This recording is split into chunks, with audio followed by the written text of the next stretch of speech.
नमस्कार, मैं कैलाश शर्मा एक बार फिर उपस्थित हूं आपके सामने कक्षा 6 संस्कृत दीपकम भाग 1 के पहले पाठ वयम वर्णमालाम पठामह का अभ्यास कार्य लेकर। वयम अभ्यासम कुर्मः, हम अभ्यास करते हैं। चलिए अभ्यास कार्य शुरू करते हैं। पहला प्रश्न दिया है कस्य चित्रम वदन्तु लिखन्तु च। कस्य चित्रम, किसका चित्र है। नीचे जो चित्र दिए गए हैं उनको पहचानिए कि ये किसका चित्र है। वदन्तु, बताइए। लिखन्तु च, और लिखिए। चित्रों को पहचानें, उनको बताएं कि ये किसका चित्र है और लिखें। तो सबसे पहला जो चित्र है वो देखिए किसका है। ये भगवान गणेश का चित्र है, तो हम लिखेंगे गणेशः। दूसरा चित्र जो यहां दिया है ये किसका है। नाक, इसे हम संस्कृत में कहते हैं नासिका। तीसरा ये जो चित्र है ये क्या है। कबूतर, कबूतर को संस्कृत में कहते हैं कपोतः। अगला जो चित्र है वो किसका है। ये भारत देश का चित्र है, तो हम लिखेंगे भारतवर्षः। अगला जो चित्र है ये देखिए, ये कौन है। ये श्री राम है, तो हम लिखेंगे श्री रामः। अगला चित्र दिया है डमरू, जिसे संस्कृत में कहते हैं ढक्का यानी डमरू। पहले प्रश्न का आगे का भाग यहां दिया गया है। चित्र दिया है हिरण का, इसे संस्कृत में कहते हैं हरिणः। अगला चित्र है चम्मच, चम्मच को संस्कृत में कहते हैं चमसः।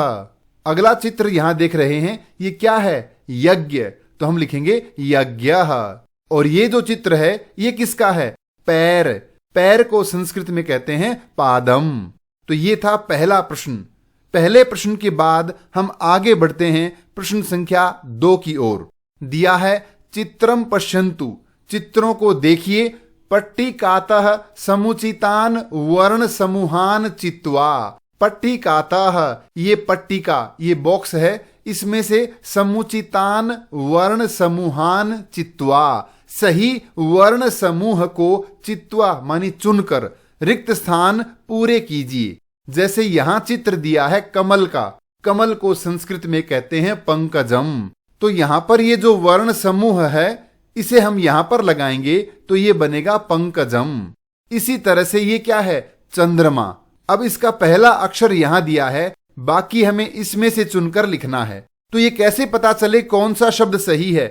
तो एक एक करके जोड़ के देखें। पहला ये जोड़ेंगे तो च लगाएंगे शुरू में, तो चक्का, तो चंद्रमा को हम नहीं कहते। दूसरा चत्री, चंडः, चंचुः, चक्षः, चंखः, चंताः, चंद्रः, तो ये वाला सही है चंद्रः। इसी प्रकार तीसरा है सूंड को क्या कहते हैं, शुंडः। तो यहां देखिए इस वर्ण समूह को हम यहां लिखेंगे शुंडः।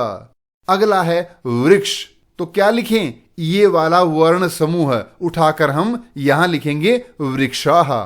प्रश्न 2 में आगे दिया है ये पट्टिका और ये चित्र। इस पट्टिका से कुछ वर्ण समूहों का उपयोग हम कर चुके हैं, जैसे यहां पर ये वाले हैं। इनके अतिरिक्त जो शब्द हैं इनके उपयोग से हम आगे के रिक्त स्थानों को भरेंगे। सबसे पहले ये क्या है, दांत। दांत को संस्कृत में कहते हैं दंत, और बहुवचन होगा तो दंताः। तो ये वाला वर्ण समूह हम यहां लिखेंगे, शब्द बनेगा दंताः। ये क्या है, चोंच। चोंच को कहते हैं चंचूः। तीसरा है त्रिशूल, तो हम क्या जोड़ेंगे शुरू में, त्रि, तो ये बनेगा त्रिशूलम। ये किसका चित्र है, 8। हिंदी में 8 ऐसे लिखते हैं, तो 8 को संस्कृत में कहते हैं अष्ट। तो ये वर्ण समूह हम यहां जोड़ेंगे, बनेगा शब्द अष्ट। अगला है डमरू। डमरू को कहते हैं ढक्का, तो ये वाला वर्ण समूह हम यहां लिखेंगे, शब्द बन जाएगा ढक्का यानी डमरू। अंतिम है शंख, तो इसे हम उठाकर यहां लिख देंगे, शब्द बनेगा शंखः यानी शंख। ये था प्रश्न 2। आगे बढ़ते हैं हम प्रश्न 3 की ओर। तीसरा प्रश्न दिया है प्रथम वर्णेन पदम वदन्तु लिखन्तु च। इस बॉक्स में पहला वर्ण दिया हुआ है, इस वर्ण से नए शब्द बनाइए, उन शब्दों को बोलिए और लिखिए। जैसे अ से बनाया है अग्नि अस्त्रम, अग्नि यानी आग, अस्त्रम यानी अस्त्र हथियार। तो क से क्या बनाएं, कपोतः यानी कबूतर, कमलम यानी कमल। च से क्या बनाएं? चंद्रह यानी चंद्रमा, चंचुहु यानी चोंच। आगे दिया है प से क्या बनाएं? पवनः यानी हवा, पर्वतः यानी पहाड़, पर्वत। अंतिम दिया है र से बनाया रमा और दूसरा रामः। इसी तरह से एक बॉक्स और दिया है, इसमें पहला अक्षर है न से शब्द बनाया नदी और नौका, नौका यानी नाव। इसी प्रकार हमें आगे शब्द बनाने हैं। पहला अक्षर दिया है म से बनाया मदनः यानी मदन, भगवान कृष्ण। दूसरा मीनः यानी मछली। हा से हम क्या बनाएं? हरि ही, भगवान विष्णु। हरः भगवान शिव। त से बनेगा तनुजः, ये नाम हो सकता है किसी का। तपः यानी तपस्या। अंतिम वर्ण है व से बनाया वीणा और एक बनाया वाणी। तो ये थे वर्णों से शब्द बनाना। प्रश्न 3 के बाद हम आगे बढ़ते हैं प्रश्न 4 की ओर।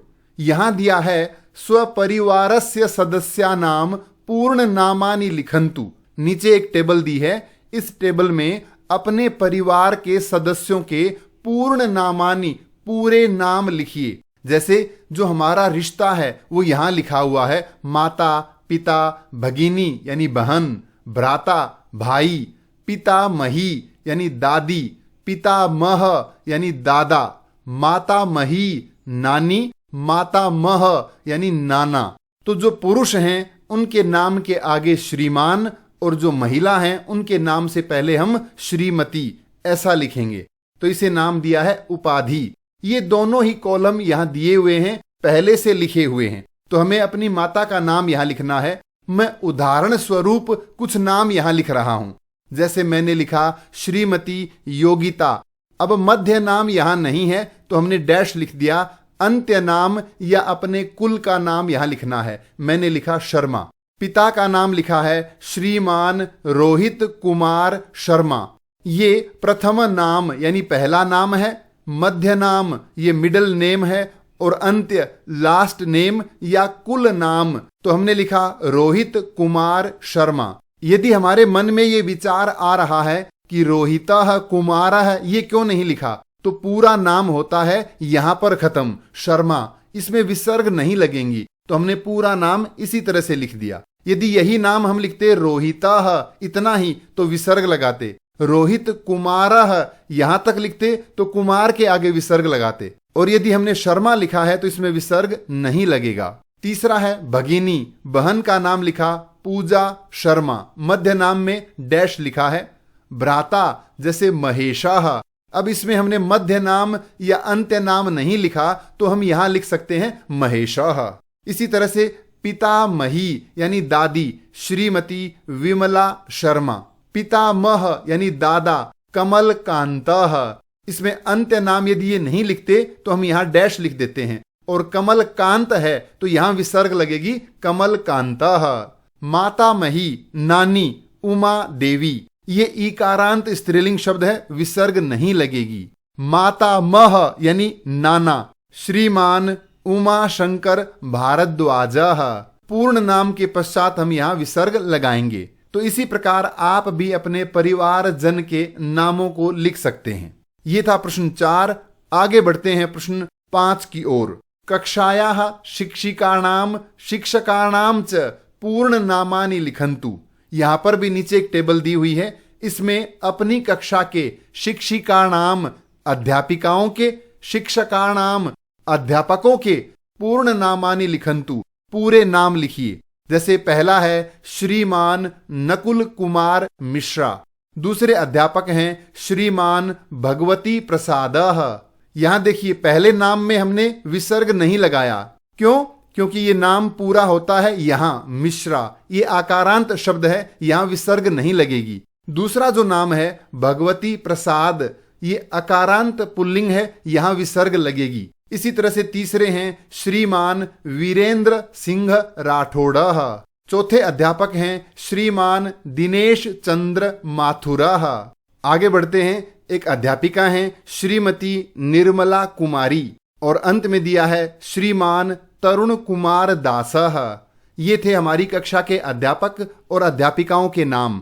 आप अपनी कक्षा के अध्यापक अध्यापिकाओं के नाम भी इसी तरह से लिख सकते हैं। अगला प्रश्न है प्रश्न संख्या 5। दिया है मित्राणाम पूर्ण नामानि लिखंतु। नीचे दी गई इस टेबल में अपने मित्रों के, साथियों के, दोस्तों के पूरे नाम लिखिए। मैं अपने मित्रों के नाम लिखता हूं। पहला नाम है आगम जैनः। मध्य नाम नहीं है तो खाली छोड़ देना है। दूसरे मित्र हैं प्रिंस कुमारः।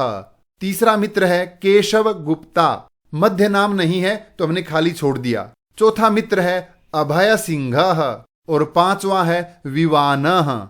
इसी के साथ पाठ 1 का अभ्यास कार्य यहां पूरा होता है। प्रिय छात्रों, पाठ 1 वयम वर्णमालाम पठामः से संबंधित कोई भी प्रश्न हो तो कृपया कमेंट्स में लिखकर अवश्य पूछें।